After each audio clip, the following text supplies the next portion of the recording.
around, fuel aboard. Gilles de France stops in the Walker pit slightly further down, and then we watch to see the race back out. Michael Andretti is our race leader at the moment. He's not actually come into the pits through all this activity.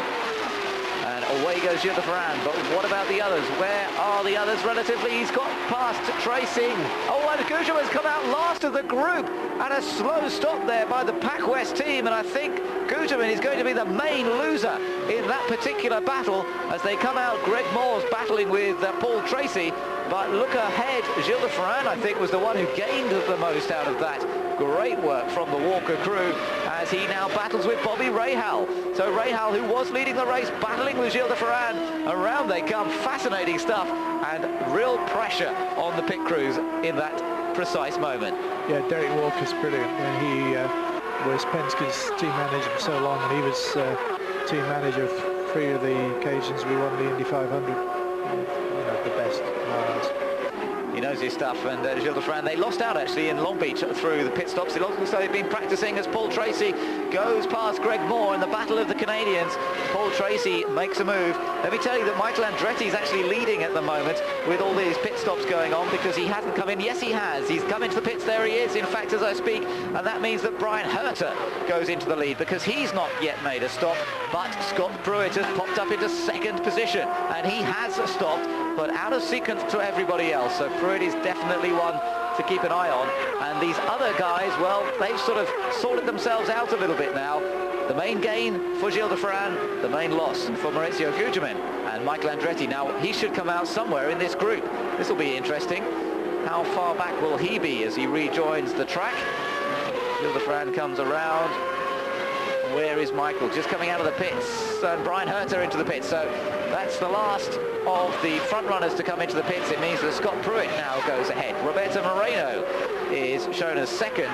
And I don't know whether he's actually stopped yet or not. We haven't seen him come into the pits yet. Look at that. Andretti being passed by both of the Penskes in one fell swoop. And then Greg Moore behind. Things have really changed around here as a result of these stops. And there is Gilles de France, who, as I mentioned, gained a great deal out of that. And Brian Herter just coming out of the pit. So Pruitt is the leader, Moreno's second. Jourdain is in third at the moment because he hasn't stopped. Bozell, Johnston. De Ferran is actually in 10th position behind, we've got him down as behind Bobby Rahal at the moment. So Rahal's looking good, but Scott Pruitt, there he is, he's the race leader. Roberto Moreno right with him at the moment. So this is interesting to see. Remember, Roberto Moreno spun out by Paul Tracy early on in the race, and now going very well indeed in the Swift. As into the pits comes Arndt Meyer, the German rookie, having a fairly good run at the moment. No major problems for him. But Scott Pruitt, race leader. As you said, Ben, it's the Pruitt situation is interesting with that birdie pit stop, and we've seen the advantage. It's taken him into the lead. Moreno sadly came in too early to save a pit stop by his spin at the start, but still, all is not lost.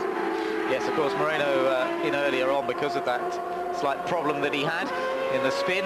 So, but he's going to have to make a stop fairly soon, I would imagine. And several of the other guys who are up there on the ranking at the moment, people like Jourdain and Bozell and Johnston, all stopping rather out of sequence. But Pruitt is definitely in great shape here.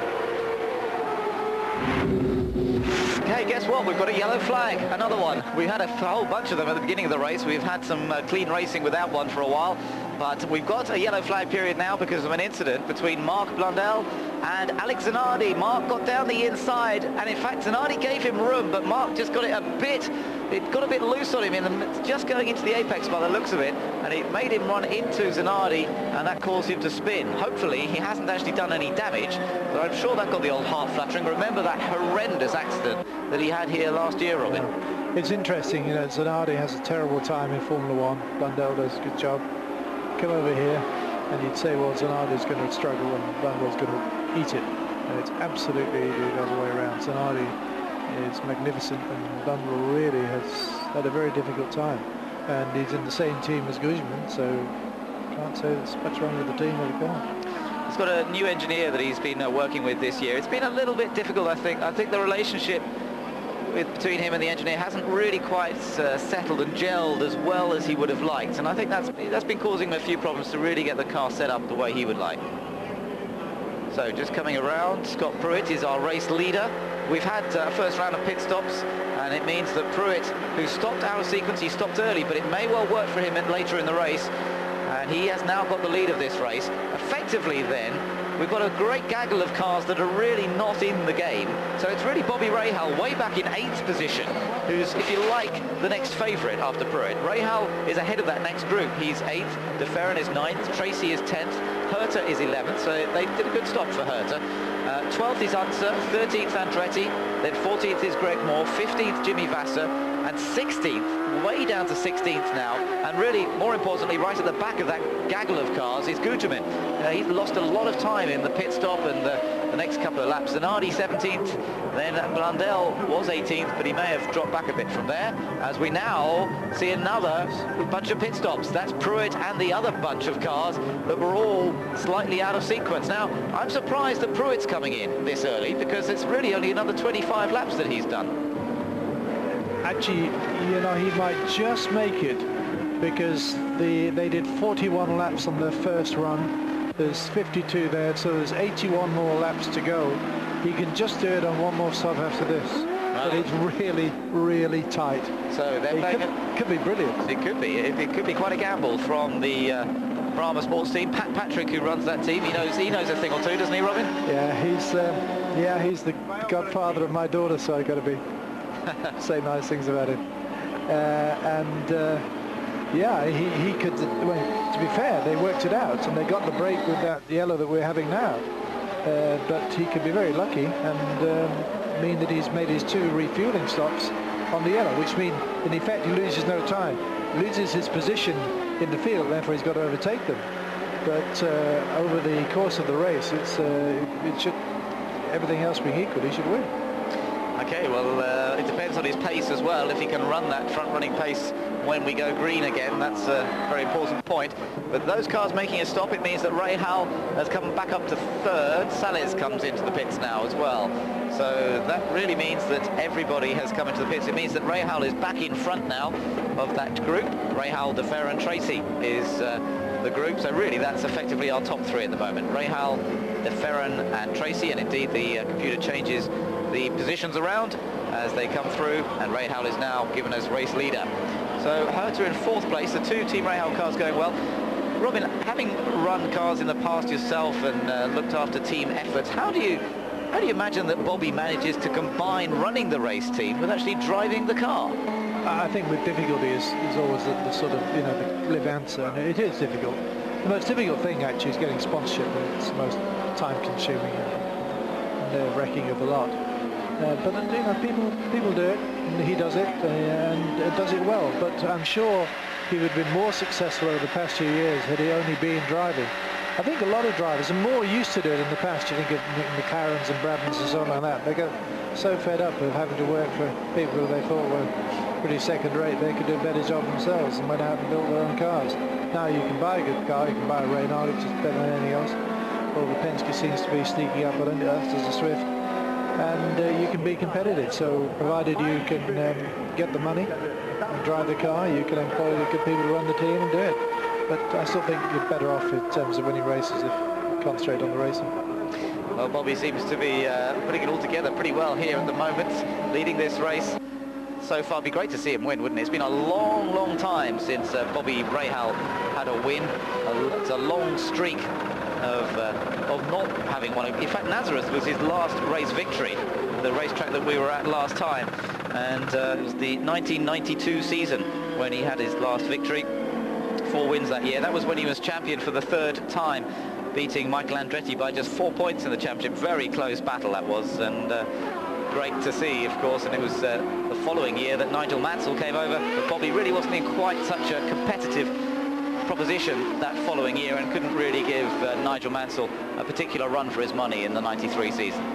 The thing about this rash of yellows, it makes Pruett's situation even stronger, because he came in, I mean, had it been green all the way to the end, no more yellows, I'd say that it's to his advantage now, because they're only using half the fuel per lap they would do on a green. and he was, I think, right on the limit of getting away with one more stop. Now these yellows and the reduced fuel consumption of his car means it's making his position safer and safer.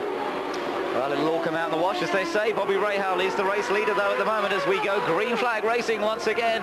De Ferran chases in second place. A restart on lap number 55 out of 133. Paul Tracy in third position. Brian Herter coming under pressure from Al Unser Jr. It's Unser Jr. looking at the inside, but deciding against it, as Michael Andretti was also having a bit of battle just behind him.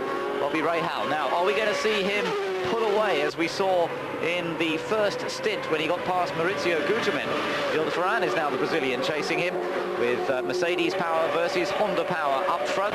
Third place, we've got another Mercedes powered car, and then Brian Herter with Ford Cosworth power. In fact, Bobby Rahal with Ford, sorry, I'm mixing my engines there. Of course, he changed to Ford at the beginning of this year. Absolutely delighted with the performance his Cosworth engine has been giving him this year, and really making the switch because he felt that Cosworth were prepared to give him some, really look after him properly, give him some good treatment. And that seems to be showing well here, doesn't it? The Ford engine's absolutely superb at the moment. Yeah, a couple of years ago, people were starting to say, well, Cosworth, they're losing it, they're not really getting out of it. We've got another yellow. Another yellow. Oh dear. Wow, and that's Maurizio. That's Maurizio Guterman, who's wiped out the left-hand side of his car. And that looks as though he's hit the barrier very hard indeed. Now, we've got some new barriers here at the Rio track being tried for the first time. They're a special tyre barrier. Moreno's involved. Moreno there as well. Now, I don't know whether the two of them clashed. They were running, let's see, were they running fairly close? They were running together on track at the time, and it looks as though the two Brazilians who started on the front row of the grid together may well have made contact as we've reached just over 1/3 distance here. Great disappointment for the crowd as well, because two of the Brazilian favourites, Moreno was actually born here in Rio, although he's spent a lot of his life in Brasilia, the capital of Brazil, but still he's regarded as one of Rio's own. So he's been very popular with the crowd this weekend. They were absolutely mad when he got onto the front row of the grid. Guterman as well, of course, and now, Robin, two Brazilians out. Yeah, well, firstly, of course, Maurizio is his sponsor. Hollywood is also the race sponsor. So the race sponsors were between. Let's see if we can see what happened here. Well, one was down the inside. Oh, and this is further. Oh, it's further back actually. I was actually looking in the wrong place. He hit that tyre barrier, and you have to say that that could have saved him from a very big headache, if nothing else, because that tyre barrier really absorbed some energy there, didn't it? Yeah, Maurizio got out of that fairly comfortably. Literally got out of the car. But that is a shame. I'd like to see it again, because Maurizio is very, very prudent during a race. I was saying at the start, he's not one to make rash overtaking manoeuvres. On board with Moreno. Now let's see if we can see what happens here. Where is Guterman? Moreno catching up to another car. Did he move out without seeing that Guterman was alongside? Oh no, I see he's passing Guterman. So Moreno going for the pass on Guterman down the inside. Oh! Moreno lost it under braking himself, I think. Yeah, no, Maurizio, yeah. Guterman lost it under braking, coming into the corner and swiped Moreno. That's unusual to see, because Moreno was going down the inside and Maurizio just seemed to lose it, unless something locked up at the back of the car when he changed down. Something odd there, because the car just swapped ends on him coming into the corner. It may be that he saw Moreno on his left and couldn't take the good line, because at the moment you go offline, certainly halfway through the race, there's no grip, and he had to do his braking and his turn in, heavy braking, very heavy braking at that stage, and the turn in on the steep part of the track, and that's why he spun. In this case, I don't think he'll be a happy bunny when he speaks to his teammate. No, well, I don't think he will, but it's really an amazing situation. I wish we could see that again, actually. We need to see that from the head-on camera, really, to see exactly what happened coming into turn one there. Roberto Moreno, he's having a busy afternoon, isn't he? He was spun out by Paul Tracy earlier on in that incident early in the race, or was he spun out by Paul? Was just involved in the incident with Paul anyway, and now involved in another incident with Maurizio Guterman, the former race leader, the pole position sitter. It looks as though they're going to put another rear wing on the car, and the Swift guys are really having to work pretty hard this afternoon. Yeah, shame for the crowd. Lost their two guys, because Moreno's going to have a difficult job to get up from here. They've still got Gil de Ferran. He's up there in second position, so Brazilian interest is not all gone yet.